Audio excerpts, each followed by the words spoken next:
ओम ग्रहाणामादिरादित्यो लोक रक्षण कारकः विषम स्थान संभूताम पीड़ामहर्तुम तम रविम।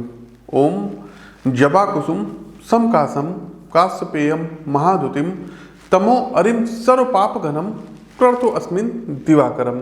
नमस्कार साथियों, 16 दिसंबर सुबह 9:38 पर भगवान भुवन भास्कर अग्नि तत्व प्रधान मित्र राशि धनु राशि में गोचर करेंगे और यहाँ पर इनकी ये स्थिति 14 जनवरी 2023 तक रहेगी।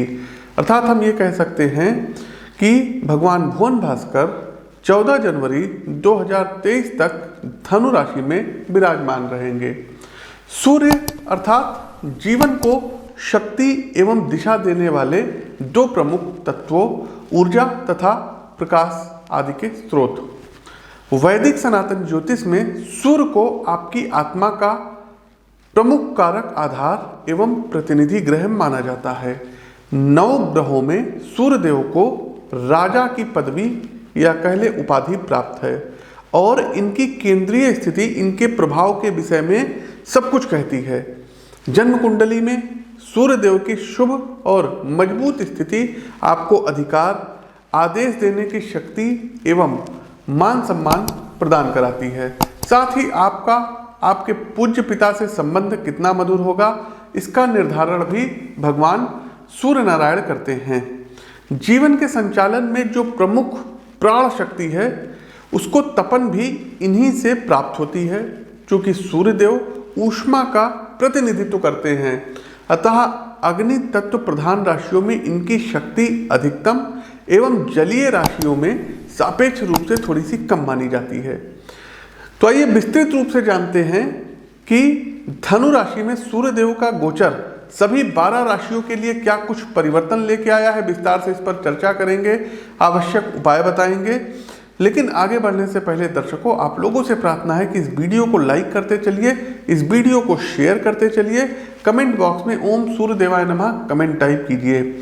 आगे बढ़ने से पहले दर्शकों, अभी 10 दिसंबर को जो है 2 राज्यों के इलेक्शंस के रिजल्ट डिक्लेयर हुए थे। सबसे पहले दर्शकों, एक चीज़ हम कहते हैं कि कोई भी व्यक्ति पूर्ण नहीं होता है। हम अपनी पराजय यहाँ पर स्वीकार करते हैं। हिमाचल प्रदेश को लेकर के जो हमारी प्रिडिक्शंस थी, हमने बोला था, आप चाहे तो ट्विटर पर जा करके स्क्रीनशॉट या हमने तमाम अपने वीडियो में कहा था कि हिमाचल में बीजेपी सत्ता में वापसी करती हुई दिख रही है। लगभग 3-4 माह पूर्व हमने ये प्रिडिक्शन की थी। लेकिन दर्शकों, हुआ इसके ठीक विपरीत। कांग्रेस की सरकार हिमाचल प्रदेश में बन गई, सत्ता में आ गई। तो ये मेरी प्रिडिक्शन यहाँ पर गलत साबित हुई। इसके लिए हाथ जोड़ करके माफ़ी मांग रहे हैं। यदि आपको हमारे किसी प्रिडिक्शन से ठेस पहुँची है तो उसके लिए क्षमा। ज्योतिषी हूँ दर्शकों, देखिए ज्योतिष विद्या गलत नहीं होती है, ज्योतिषी गलत होते हैं। ये मैं शुरू से कहता आया हूँ, आज भी अपने इसी वक्तव्य पर मैं कायम हूँ। मुझसे कहीं पर गलती हुई है, भूल चूक हुई है, आगे प्रयास रहेगा और सुधार करूँ। साथ ही साथ दर्शकों, एक चीज़ और बता दें, जब हमारे पास पत्रिकाएं लोगों की आई थी हिमाचल प्रदेश में और बाद में जब जो भी पार्टी का रहा हो उन्होंने टिकट बांटा या वो जो है क्या कहते हैं जिनकी पत्रिका आई थी उनको टिकट नहीं मिला या वो निर्दलीय लड़ गए, जो भी हुआ ये हम नहीं जानते हैं। हार तो हार होती है और मैंने वो स्वीकार किया है। दूसरा दर्शकों, गुजरात चुनाव के बारे में हमने कहा था कि गुजरात में बिल्कुल क्लीन स्वीप होगा और बीजेपी सत्ता में फिर से आएगी। प्रिय साथियों, एक बात और प्रिडिक्शन दे रहे हैं कि गुजरात का चुनाव आने वाला है और आप सभी लोगों के कमेंट हुआ प्रश्न बार बार आते हैं कि इस बार गुजरात में किसकी सरकार बनेगी। साथियों, मैं तो एक साधारण सा ज्योतिषी हूँ, तो मेरी अपनी भविष्यवाणी के अनुसार तीनों पार्टियों की कुंडली हमने देख ली है। इसका एक बृहद विश्लेषण भी हम अपने चैनल पर लाएंगे। इस बार गुजरात चुनाव में भारतीय जनता पार्टी सत्ता में पुनः वापसी करेगी और मुख्यमंत्री का चेहरा कोई दूसरा हो सकता है, बदल सकता है। गुजरात में वही हुआ। अभी ट्विटर पर 1 हफ्ते पहले हमारे पास जो है ट्विटर के माध्यम से एक पत्रिका आई थी और रवीन जडेजा जी की पत्नी की वो पत्रिका थी। तो उस पत्रिका को हमने देखा था और हमने अगले को बता दिया था कि वो जीत रही हैं। फिर ट्विटर पर भी जो है भावनगर से एक लोगों ने पूछा कि क्या होगा जो है इनका, तो आप वो स्क्रीनशॉट को देख सकते हैं। और 6 दिन पहले ही हमने उनको भी जवाब दिया था कि नहीं, ये बिल्कुल क्लियर कट जीत रही हैं और अभी जब रिजल्ट आया तो वो जीत गई। तीसरा दर्शकों, हमने मैनपुरी उपचुनाव को लेकर के हमारे पास तमाम मैसेज आए थे, क्योंकि यूपी से हैं और एटा, इटावा, मैनपुरी, आगरा, ये सब अलीगढ़ जो बेल्ट है, यहाँ से लोगों के बड़े मैसेज आए थे कि उपचुनाव है, उपचुनाव में क्या होगा।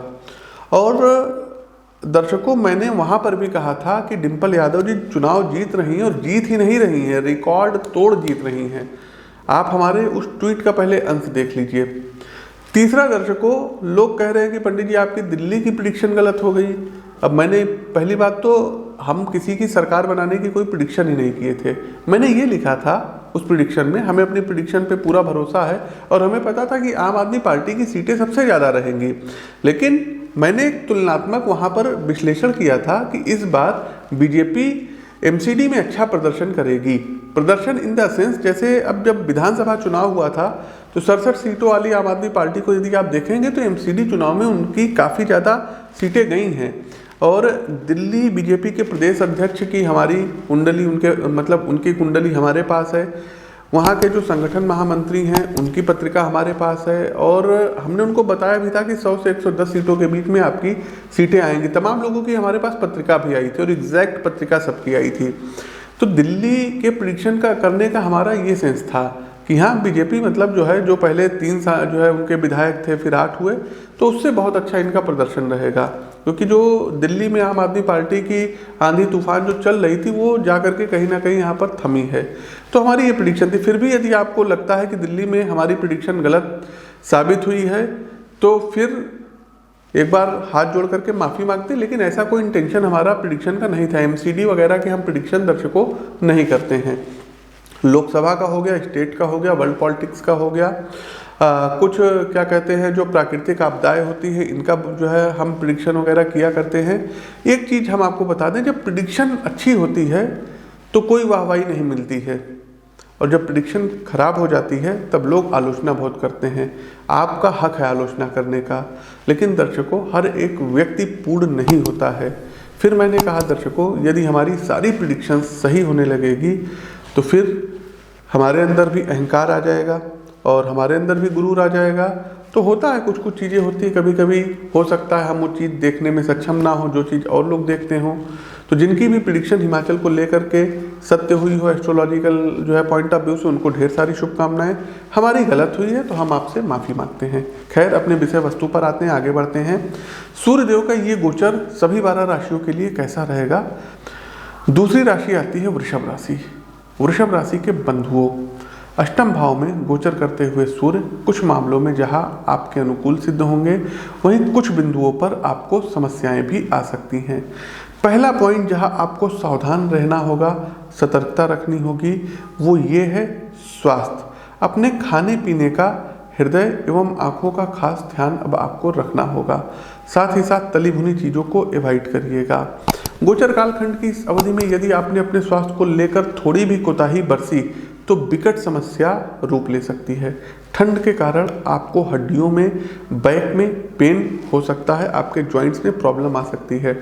अतः डॉक्टर के प्रॉपर संपर्क में रहिएगा और साथ ही जन्म कुंडली का समय समय पर विश्लेषण किसी भी योग्य व्यक्ति से करवाते रहिएगा। ये आपके लिए अनिवार्य सलाह है।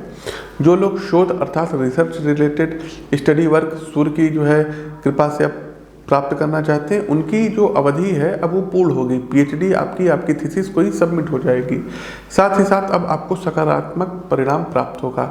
जो लोग ज्योतिष, कर्मकांड, भारतीय दर्शन से संबंधित जो है कुछ चीज़ें सीखना चाहते हैं, उनके लिए यह अवधि अच्छी रहेगी।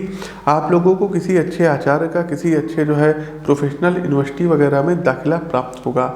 साथ ही साथ सूर्य का ये गोचर आपके लिए अनुकूल सिद्ध होगा। पेशेवर कार्यों में वाणी का प्रभाव आपके लिए काफ़ी कुछ निर्धारित करेगा। आपका प्रभावशाली कम्युनिकेशन तथा दूसरों पर अपनी बौद्धिकता की छाप छोड़ने की क्षमता फाइनेंशियल गेन को बढ़ाएगी।